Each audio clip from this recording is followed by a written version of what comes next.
ಇನ್ನು ಲೋಕಸಭೆಯಲ್ಲಿ ಪರೀಕ್ಷೆ ಅಕ್ರಮ ತಡೆ ತಿದ್ದುಪಡಿಯ ಬಿಲ್ ಪಾಸ್ ಆಗಿದೆ. ಇವತ್ತು ರಾಜ್ಯಸಭೆಯಲ್ಲಿ ಮಸೂದೆ ಮಂಡನೆ ಆಗಬಹುದು.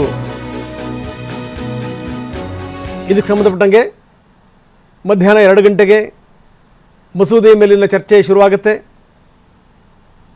ರಾಜ್ಯಸಭೆಯಲ್ಲಿ 7 ಗಂಟೆ ಚರ್ಚೆ ಆಗುವಂಥ ಸಾಧ್ಯತೆ ಇದೆ. ಅಂದರೆ ಮಧ್ಯರಾತ್ರಿ ತನಕ ಹೋಗುತ್ತೆ. ಇದು ಗದ್ದಲ ಗಲಾಟೆ ಆಗುವಂಥದ್ದು ಖಚಿತ. ನಿನ್ನೆ ಲೋಕಸಭೆಯಲ್ಲಿ ಪರೀಕ್ಷಾ ಅಕ್ರಮ ತಡೆ ತಿದ್ದುಪಡಿ ವಿಧೇಯಕ ಪಾಸಾಯಿತು.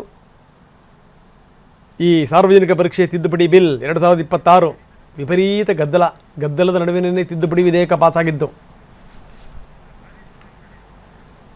ಬನ್ನಿ, ನಮ್ಮ ಪ್ರತಿನಿಧಿ ಹರೀಶ್ ಈಗ ನಮ್ಮೊಂದಿಗೆ ನೇರ ಸಂಪರ್ಕದಲ್ಲಿದ್ದಾರೆ. ಹರೀಶ್, ಇವತ್ತು ರಾಜ್ಯಸಭೆಯಲ್ಲಿ ಮಂಡನೆ ಆಗುತ್ತೆ. ಲೋಕಸಭೆಯಲ್ಲಿ ನಿನ್ನೆ ಅದು ಪಾಸಾಗಿದ್ದು, ಇವತ್ತು ರಾಜ್ಯಸಭೆಯಲ್ಲಿ ಮಸೂದೆ ಮಂಡನೆ ಆಗುತ್ತೆ. ಹಂಗಾಮ ಆಗುವಂಥದ್ದು ಖಚಿತ, ಏನಂತೀರಿ?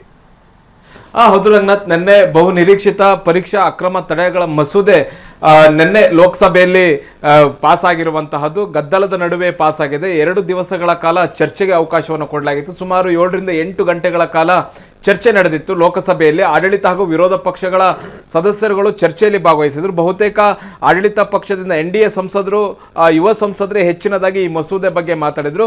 ಈ ಗದ್ದಲ ಅಂದ್ರೆ ಅಮಿತ್ ಶಾ ಅವರು ಮತ್ತೆ ಪ್ರಧಾನಿ ನರೇಂದ್ರ ಮೋದಿ ಅವರು ವಿದ್ಯಾರ್ಥಿಗಳ ಮೇಲಿನ ದಾಳಿ ಏನಾಯ್ತು ಪ್ರತಿಭಟನೆ ವೇಳೆ, ಇದಕ್ಕೆ ಉತ್ತರವನ್ನು ಕೊಡಬೇಕು, ಕ್ಷಮೆಯನ್ನೇ ಯಾಚಿಸಬೇಕು ಅನ್ನುವಂಥ ನಿಟ್ಟಿನಲ್ಲಿ ವಿಪಕ್ಷಗಳು ಪಟ್ಟು ಹಿಡಿದ ನಡುವೆ ವಿಪಕ್ಷಗಳು ಕೂಡ ಈ ಮಸೂದೆ ಬಗ್ಗೆ ಚರ್ಚೆಯನ್ನ ಮಾಡಿ ಈ ಬಿಲ್ ಅನ್ನ ಪಾಸ್ ಮಾಡಿರುವಂಥದ್ದು ಧ್ವನಿಮತದ ಮೂಲಕ ಲೋಕಸಭೆಯಲ್ಲಿ ಬಿಲ್ ಪಾಸ್ ಆಗಿದೆ. ಇವತ್ತು ರಾಜ್ಯಸಭೆಯಲ್ಲೂ ಕೂಡ ಈ ಬಿಲ್ ಮಂಡನೆ ಆಗುತ್ತೆ. ಜಿತೇಂದ್ರ ಸಿಂಗ್ ಅವರೇ ಈ ಬಿಲ್ ಅನ್ನ ಮಂಡನೆಯನ್ನ ಮಾಡ್ತಾರೆ. ಮಧ್ಯಾಹ್ನ 12 ಗಂಟೆ ಸುಮಾರಿಗೆ ಬಿಲ್ ಮಂಡನೆ ಆಗುವಂತಹ ಸಾಧ್ಯತೆ ಇದೆ. ರಾಜ್ಯಸಭೆಯಲ್ಲೂ ಕೂಡ ವಿಪಕ್ಷಗಳು ಪಟ್ಟು ಹಿಡಿಯುವಂತಹ ಸಾಧ್ಯತೆ ಇದೆ. ಅಂದ್ರೆ ಅಮಿತ್ ಶಾ ಅವರು ಉತ್ತರವನ್ನ ಕೊಡಬೇಕು, ಮತ್ತೆ ಸದನದಲ್ಲಿ ಅಮಿತ್ ಶಾ ಅವರು ಆ ಸಂದರ್ಭದಲ್ಲಿ ಹಾಜರಿರಬೇಕು ಅನ್ನುವಂಥ ನಿಟ್ಟಿನಲ್ಲಿ ಗದ್ದಲ ಏರ್ಪಡುವಂತಹ ಸಾಧ್ಯತೆ ಇದೆ. ಆದ್ರೂ ಕೂಡ 12 ಗಂಟೆಗೆ ಸರಿಯಾಗಿ ಈ ಬಿಲ್ ಮಂಡನೆ ಆಗುತ್ತೆ. ರಾಜ್ಯಸಭೆಯಲ್ಲೂ ಕೂಡ 6 ರಿಂದ 7 ಗಂಟೆಗಳ ಕಾಲ ಈ ಒಂದು ಬಿಲ್ ಬಗ್ಗೆ ಚರ್ಚೆ ಆಗುವಂತಹ ಸಾಧ್ಯತೆ ಇದೆ. ಮತ್ತೊಂದು ಮಹತ್ವದ ಬಿಲ್ ನಿನ್ನೆ ರಾಜ್ಯಸಭೆಯಲ್ಲೂ ಕೂಡ ಮಂಡನೆಯಾಗಿ ಪಾಸ್ ಆಗಿರುವಂತಹದ್ದು ಒಂದೇ ಮಾತರಂ ಗೀತೆಗೆ ರಾಷ್ಟ್ರಗೀತೆಯ ಮಾನ್ಯತೆಯನ್ನು ಕೊಡುವಂತಹ ಮತ್ತೆ ಅವಮಾನ ಮಾಡಿದ್ರೆ 3 ವರ್ಷಗಳ ಜೈಲು ಶಿಕ್ಷೆ ವಿಧಿಸುವಂತಹ ಬಿಲ್ ರಾಜ್ಯಸಭೆಯಲ್ಲಿ ಕೂಡ ಪಾಸ್ ಆಗಿದೆ. ಅದು ಇವತ್ತು ಲೋಕಸಭೆಯಲ್ಲಿ ಮಂಡನೆ ಆಗುತ್ತೆ.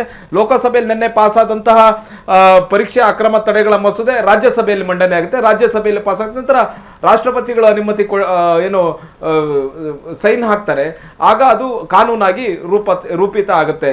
ಓಕೆ, ಧನ್ಯವಾದ ತಮ್ಮೆಲ್ಲ ಮಾಹಿತಿಗೆ.